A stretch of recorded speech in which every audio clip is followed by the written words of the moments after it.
Et pour répondre, toi, tu as aussi votre première question, c'est les marchés s'enflamment et est-ce qu'en Europe on peut avoir des choses?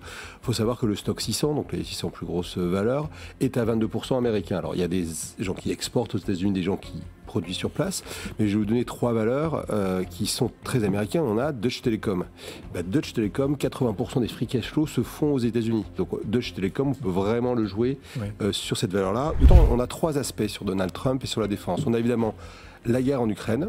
Et donc, s'il réussit un deal avec Zelensky et Poutine, on a évidemment quelques valeurs qui vont à court terme en souffrir. C'est ce qu'on appelle les valeurs à cycle court. Donc, qui vendent soit des munitions pour Rheinmetall, soit qui sont, comme Hensoldt ou Renk, engagés sur la guerre en Ukraine. Renk fait des transmissions sur les tanks, il y a des tanks qui sont détruits. Donc, si la guerre s'arrête, ce qu'on peut tous espérer à court terme, après on aura des considérations sur le long terme par rapport à la Russie, ça va souffrir. Alors, avec peut-être d'ailleurs, depuis la nomination du dernier secrétaire général de l'OTAN qui a de bonnes relations avec Trump, peut-être que ça pourrait se faire de façon un peu plus ordonnée. Et troisième point, parce que je vous ai 3 points au début et je vais jusqu'au bout, il y a aussi le renforcement du budget militaire américain. Et là, on a pour le coup des sociétés européennes qui vendent aux États-Unis. On a notamment BAE Systems, on retrouve Renk, on retrouve Leonardo, on peut même retrouver Safran ou Rheinmetall. Donc, d'une certaine manière, le budget américain, la hausse du budget américain, malgré ce sujet à court terme sur la guerre en Ukraine, fait qu'on a des opportunités d'investissement.